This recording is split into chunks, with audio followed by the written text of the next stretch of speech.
হুম, এবারে তো যথেষ্ট ভালো ফসল হয়েছে। হ্যাঁ মহারাজ, পরিসংখ্যান বলছে বিগত 10 বছরে এত ফসল কখনো হয়নি।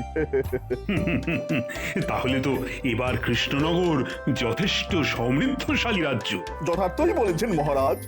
এবার কিন্তু আমাদের ভাবতে হবে যে এই ফসল বিক্রি করে রাজকোষে যে অতিরিক্ত অর্থ আসবে তা দিয়ে কি করা যায়। হ্যাঁ, ভাবো ভাবো, সকলে মিলে ভাবো। আমার মনে হয় এখনই ভাবার কোনো প্রয়োজন নেই। কেন কেন কেন? কেননা এবছর ভালো ফসল হলেও আগামী বছরও যে এমন মাত্রাতিরিক্ত ফলন হবে তার তো কোনো মানে নেই। সেটা একদিক দিয়ে ঠিক। হয়তো আগামী বছর অতিবৃষ্টি কিংবা অনাবৃষ্টির জন্য ফসল কম হতে পারে। সেই জন্য আমার মনে হয় রাজকোষের অতিরিক্ত অর্থ সঞ্চয় করে রাখা উচিত। আমিও গোপালের সঙ্গে একমত মহারাজ। গোপালের কথা তো শোনা হলো, তা মন্ত্রী তুমি এবার তোমার মত প্রকাশ করো। আমি বলছিলাম কি, অতিরিক্ত অর্থের সিংহভাগই প্রতিরক্ষায় খরচ করা উচিত। হ্যাঁ হ্যাঁ, প্রতিরক্ষায় খরচ করা? হ্যাঁ, মানে নতুন নতুন অস্ত্র শস্ত্র কেনা, এই আর কি। কেন কেন কেন, হঠাৎ কি এমন হলো যে নতুন অস্ত্র কিনতে হবে? মনে হয় পুরনো অস্ত্রে মরচে পড়ে গেছে। সাবধান গোপাল, সাবধান। ঠিক আছে ঠিক আছে, আমি আর কোনো কথা বলছি না। মহারাজ, যেটা বলছিলাম আর কি, আমাদের তো শত্রুর আর অভাব নেই। শত্রু? কাকে শত্রু বলছো তুমি? প্রথম শত্রু মুর্শিদাবাদের নবাব, দ্বিতীয় শত্রু আমাদের প্রতিবেশী খাম্বাজ রাজ। কথাটা তুমি খারাপ বলনি বটে। বলা তো যায় না কখন তারা আবার কি করে বসে। তাই আত্মরক্ষার জন্য আমাদের প্রতিরক্ষা ব্যবস্থাকে ঢেলে সাজানোর প্রয়োজন। আর তারই প্রথম পদক্ষেপ হচ্ছে নতুন অস্ত্র কেনা। ঠিক আছে ঠিক আছে, সেনাপতি কদিন ছুটি নিয়েছে, সে ফিরে এলেই এ ব্যাপারে আমি তার সঙ্গে কথা বলে নেব। সেনাপতিকে আবার এর মধ্যে টানার কি দরকার মহারাজ? ও তো শুধু তলোয়ার ঘোরাতে আর হুড়ুম দারুম করতেই জানে। কূটনীতি বা অস্ত্র কেনার ব্যাপারে ও কি বোঝে? আমি ভেবেছিলাম কোনো কথা বলবো না, কিন্তু আর কথা না বলে যে থাকতে পারছি না। অস্ত্রের ব্যাপারে সেনাপতি কিছু বোঝে না, আর যত বুঝে গেলেন আমাদের মন্ত্রী মশাই। আহ, গোপাল, কথার মাঝে এভাবে মন্তব্য করতে থাকলে আমি কিন্তু তোমায় সভা থেকে বের করে দেব। তার আর কোনো দরকার নেই মহারাজ, আমাকে কদিনের জন্য ছুটি দিয়ে দিন, আমি আর রাজসভায় আসবো না। গোপালের সাহসটা একবার দেখছেন মহারাজ? ঠিক আছে, যাও যাও, তবে এমন ব্যবস্থা করব না যে চিরকালের জন্য তোমার এই রাজসভায় ঢোকা একেবারে বন্ধ হয়ে যাবে। হ্যাঁ,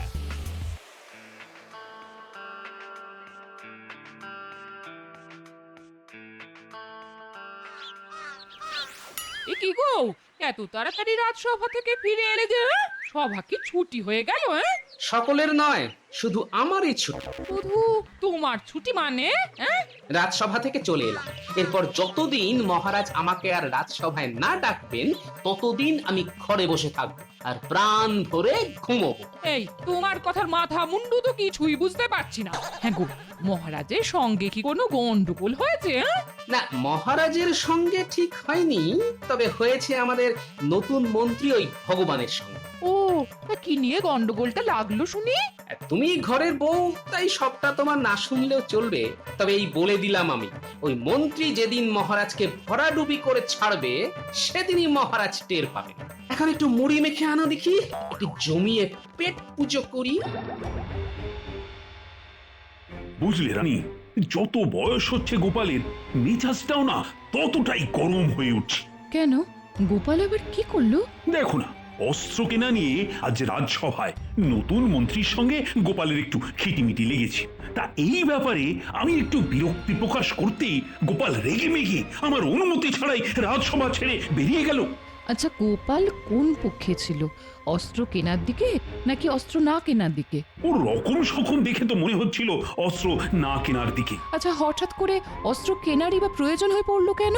ওই মানে নতুন মন্ত্রী প্রতিরক্ষা ব্যাপারকে একেবারে ঢেলে সাজাতে চাইছে আর কি। তা প্রতিরক্ষা ব্যাপারকে ঢেলে সাজাবার দরকার হয়ে পড়লো কেন?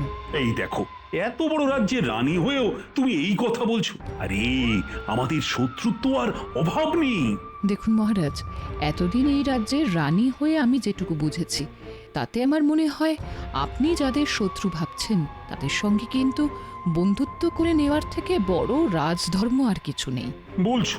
হ্যাঁ বলছি, কারণ যুদ্ধ মানেই তো অকারণে অর্থ আর লোকক্ষয়।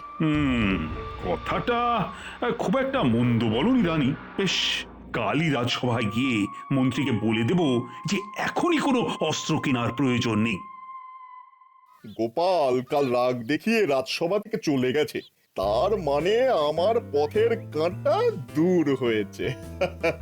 সেনাপতি আসতেও কদিন সময় লাগবে। এই ফাঁকে মহারাজকে রাজি করিয়ে অস্ত্র কেনার ব্যাপারটা মিটিয়ে ফেলতে হবে। হ্যাঁ, আহা, অস্ত্র কেনা মানেই নিজের টেকে কিছু ঢোকা।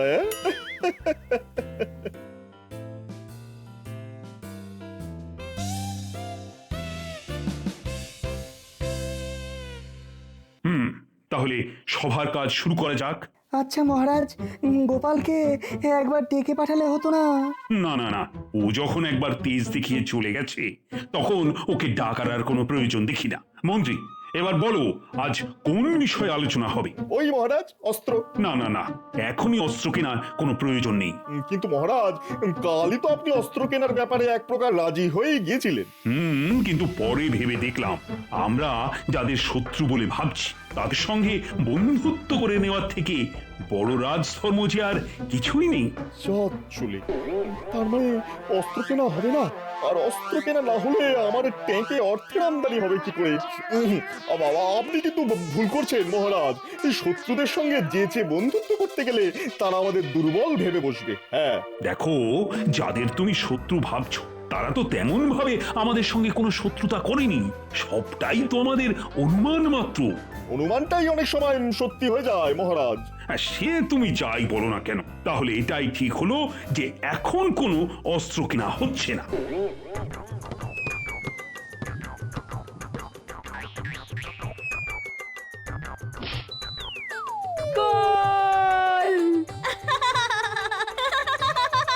কি গো দাদু, এটা নিয়ে কটা খেলে? আসলে আমার খিদেটা একটু বেশি তো, তাই বেশি করেই খাচ্ছি, বুঝলি? ওরে বাবা, বেলা যে অনেক হলো, আমি চলি রে। বলছি কাল আবার খেলবে তো দাদু? হ্যাঁ, খেলবো খেলবো।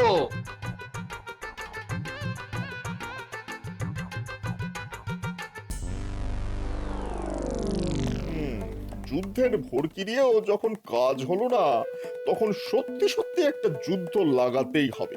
যুদ্ধ মানেই অনেক টাকার খেলা, আর টাকার খেলা বাড়ার সাথে সাথে আবারও খেলা শুরু হবে।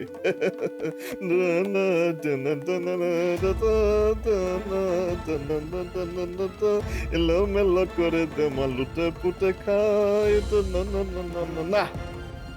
আজ রাতেই বেরিয়ে পড়তে হবে।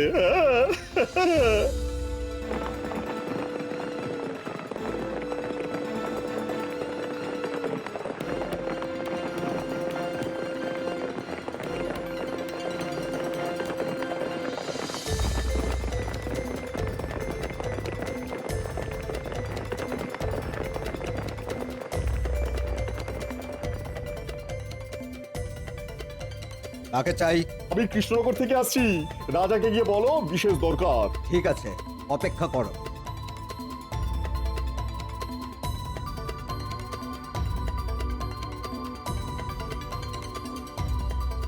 ভেতরে চলো, মহারাজ ডাকছেন।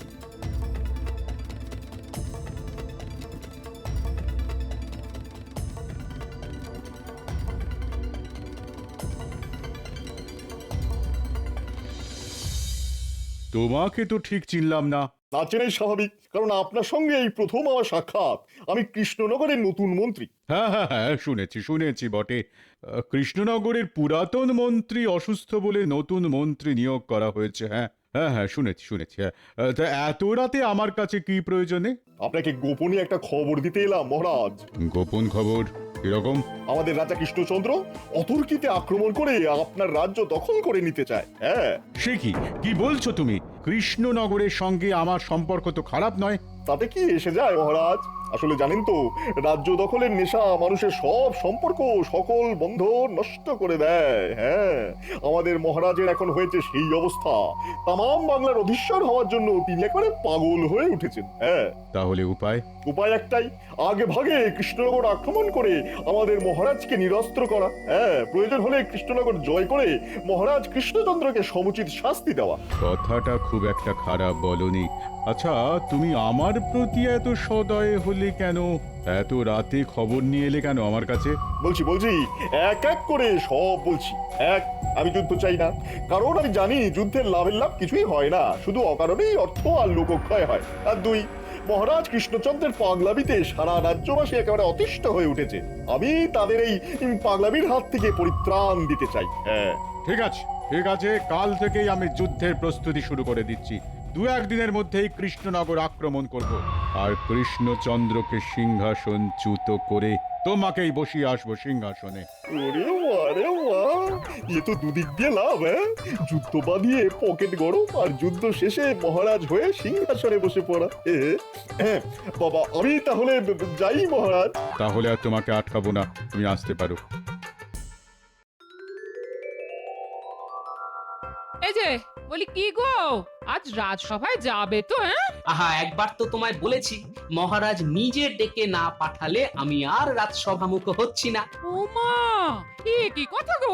দাও দাও দাও, বাজারের থলিটা দাও, দেখি ভালো কিছু মাছ পাই কিনা। দাঁড়াও, আনছি।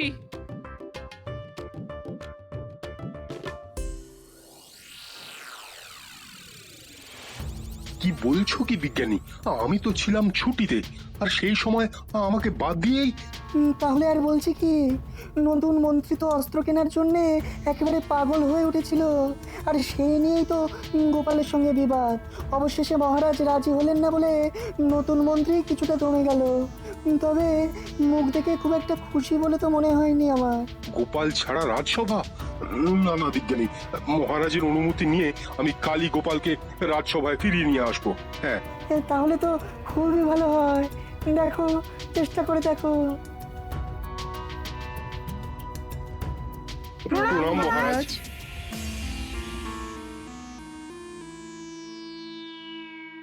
আচ্ছা, মন্ত্রী আসেনি? তাকে তো এখনো দেখতে পাচ্ছি না মহারাজ। তা সেনাপতি, ছুটি কাটানো কেমন হলো? ভালো মহারাজ। এ কি মন্ত্রী, আজ তোমার এত দেরি হলো কেন? ওই যে আসবার সময় হঠাৎ এক আত্মীয়ের সঙ্গে দেখা হয়ে গেল, তার সঙ্গে কথা বলতে বলতে একটু দেরি হয়ে গেল মহারাজ। আচ্ছা, সকলেই যখন এসে গেছো, তাহলে সভার কাজ শুরু করা যাক। মহারাজ, আমি কি একটা কথা বলতে পারি? বলো বলো বলো। বলছিলাম কি, গোপালকে সভায় দেখছি না কেন? তেজ দেখিয়ে ও বাড়িতে বসে আছে। আপনার অনুমতি পেলে ওকে কি আমি ডেকে নিয়ে আসবো? না না না, তার কোনো প্রয়োজন নেই। গোপালকে ছাড়াই রাজসভার কাজ যেমন চলছিল তেমনই চলবে।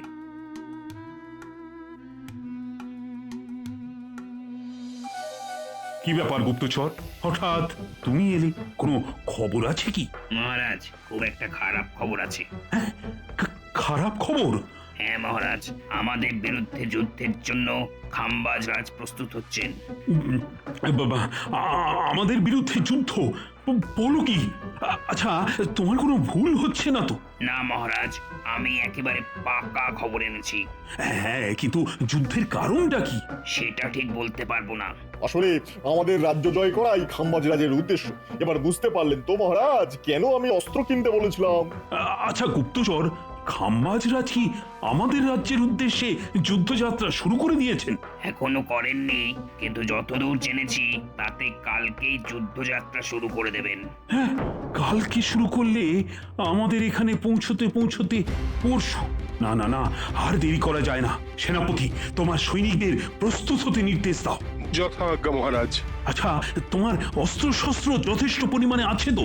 খাম্বাজরাজ ইতিমধ্যে কোনো আধুনিক অস্ত্র না কিনে থাকলে আমাদের যা আছে তা দিয়েই ওদের সাথে অনায়াসে মোকাবিলা করা যাবে মহারাজ। তাহলে এক্ষুনি গিয়ে খাম্বাজের মোকাবিলা করার জন্য সৈন্য প্রস্তুত করো। আমি এক্ষুনি যাচ্ছি মহারাজ। আমি তাহলে এখন আসি মহারাজ, পরে যদি আরো খবর পাই তাহলে আপনাকে এসে জানিয়ে যাব। হ্যাঁ হ্যাঁ, তুমি এখন এসো। গুপ্তচরের কাণ্ড দেখে একেবারে পিত্তি জ্বলে যায়। ভেবেছিলাম অতর্কিতে হানা দিয়ে খাম্বাজরাজ কোথায় কৃষ্ণচন্দ্রকে তুড়ি মেরে তাড়িয়ে দেবে, তা না, গুপ্তচরটা ঠিক জানিয়ে দিয়ে গেল। দাঁড়াও, আগে একবার সিংহাসনে বসি, তারপর সব থেকে আগে ওটাকে তাড়াবো। হ্যাঁ মন্ত্রী, বলুন মহারাজ। এইসব বিপদে দিয়ে গোপাল আমাকে যেমন বুদ্ধি আর সাহস দিত, তুমি সেরকম পারবে তো? একবার যখন সুযোগ পেয়েছি তখন দেখুন না আপনার এই অধম মন্ত্রী কি করে। মনে রাখবেন, আপনার এই ভগবান কিন্তু 10-10টা গোপালের সমান।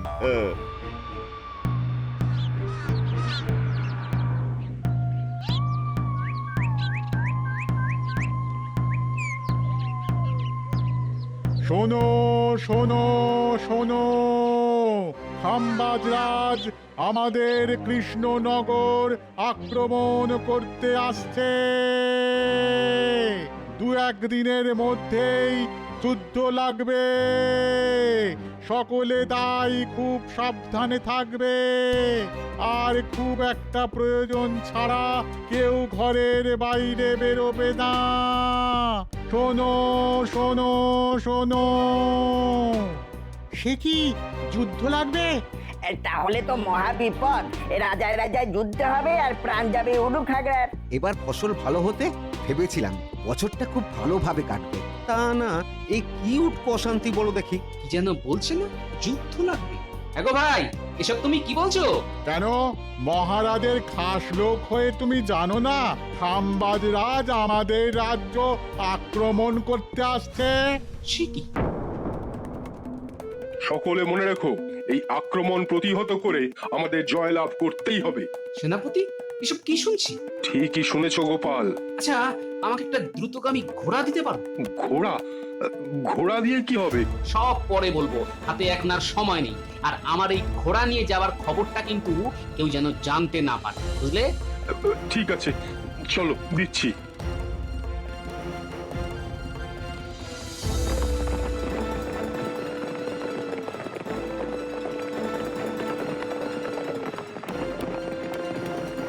ব্যাপারটা মহারাজের কানে তুলে গোপালের বিরুদ্ধে ওনাকে আরো খেপিয়ে তুলতে হবে। হ্যাঁ,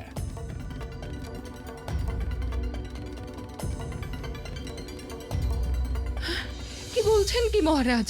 খাম্বাজরাজ আপনার বিরুদ্ধে যুদ্ধ করতে আসছে? হ্যাঁ, হ্যাঁ, আমার অতি বিশ্বস্ত গুপ্তচর তো সেই খবরই দিয়ে গেল। কিন্তু খাম্বাজরাজ তো আপনার বন্ধু ছিল। ভুল রানী, ভুল।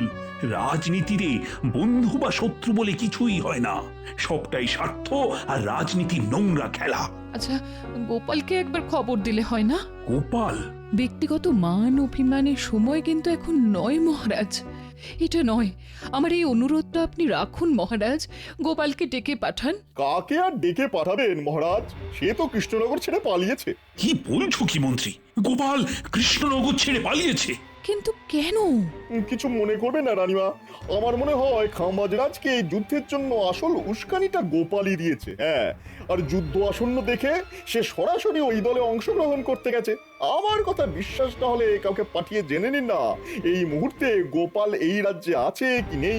কিন্তু গোপাল এমনটা করবে কেন? বুঝতে পারছেন না? ওই যে সেদিন আপনি গোপালকে রাজসভা থেকে বের করে দেবেন বলেছিলেন, গোপাল হয়তো সেই অপমানের শোধ তুলছে। হ্যাঁ হ্যাঁ, গোপাল এত বড় নিমকহারাম? হে ঠাকুর, ঠাকুর, এই বিপদ থেকে কৃষ্ণনগরকে তুমি রক্ষা করো ঠাকুর। আর সেই সাথে এটাও প্রমাণ করো যে আমার গোপাল নেমখারাম নয় ঠাকুর। জয় মহারাজ কৃষ্ণচন্দ্রের জয়। জয় মহারাজ কৃষ্ণচন্দ্রের জয়। সকলে জীবন বাজি রেখে যুদ্ধ করবে। মনে রাখবে, এই যুদ্ধের সঙ্গে আমাদের রাজ্যের মান ইজ্জত সব নির্ভর করছে।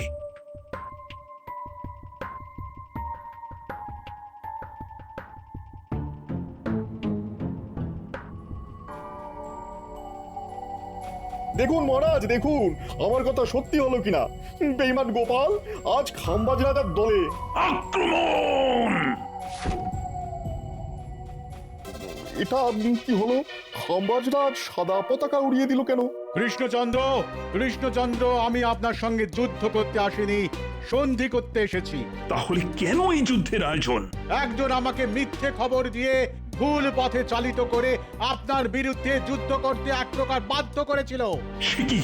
কিন্তু শেষ মুহূর্তে আর একজন আমার সেই ভুল ভেঙে দিল। সে বলল আপনি নাকি যুদ্ধ করতে চান না, আর যুদ্ধ মানেই তো অকারণ অর্থ আর লোকক্ষয়, এতে কারোরই ভালো হয় না। কিন্তু কে আপনাকে আমার বিরুদ্ধে যুদ্ধ করতে বাধ্য করেছিল? এ আবার আপনার এই নতুন মন্ত্রী। সেরেছে, এ তো হাটে হাঁড়ি ভেঙে দিল।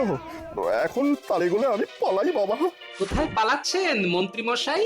একেবারে পালাতে দিও না গোপাল, ওর ব্যবস্থা আমি পরে করছি।